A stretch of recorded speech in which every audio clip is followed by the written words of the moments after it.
The Republic Hindustan शुभ उद्घाटन किया गया था। पवित्र महाविषुव संक्रांति, हनुमान जी की जयंती और ओडिया नववर्ष के अवसर पर स्वतंत्र मीडिया द रिपब्लिक हिंदुस्तान का अनावरण भुवनेश्वर और कटक दोनों शहरों में एक अनोखे तरीके से अनावरण किया गया है। भुवनेश्वर में वरिष्ठ पत्रकार और संपादक रामचंडी प्रसाद रण सिंह, सखा फाउंडेशन की संस्थापक मीरा परिडा और पुलिस अधिकारी एडिशनल डीसीपी तरुण दास ने मौजूद रहे और द रिपब्लिक हिंदुस्तान को उनके समृद्ध भविष्य की शुभकामना की। विषुव संक्रांति और हनुमान जयंती आज आपंकर रिपब्लिक हिंदुस्तान शुभ उन्मोचन में मोर आपण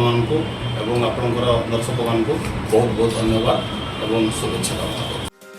इसी तरह कटक में पुलिस अधिकारी एडिशनल डीसीपी प्रमोद रथ महोदय ने ये कहकर कार्यक्रम का उद्घाटन किया कि समाज चौथे स्तंभ के क्रांतिकारी और निष्पक्षता की अपेक्षा करता है, जो मुझे लगता है कि रिपब्लिक हिंदुस्तान में पाया जा सकता है। रिपब्लिक हिंदुस्तान नुआ चैनल बाहर कर आगामी दिन में सक्सेस पातु लोकप्रियता बढ़ू और आपण माने भल भाव संचालित कर ओडिशार बहुभाषी होइथिबारु ओडिशार स्वर खाली ओडिशा भितर सीमित न रही देश दुनिया को व्यापीब एवं सामाजिक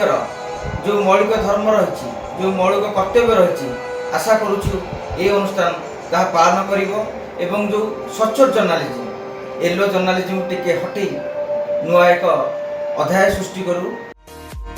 उद्घाटन समारोह में चैनल निर्देशक वर्षा प्रियदर्शिनी की अध्यक्षता पर वरिष्ठ संवाददाता एएनआई की संवाददाता और आर वाइस चैनल के राज्य निर्देशक Buba Das, All India Reporters Association Odisha राज्य संपादक और आर वाइस चैनल के राज्य ब्यूरो मुख्य प्रसन्न कुमार दास, पुरी जिला ब्यूरो प्रमुख रविंद्र कुमार, पत्रकार सोमाचांद और राज्य समन्वयक तापस सामल सहित कई वरिष्ठ पत्रकार भी शामिल हुए। Bureau report the Republic Hindustan Odisha.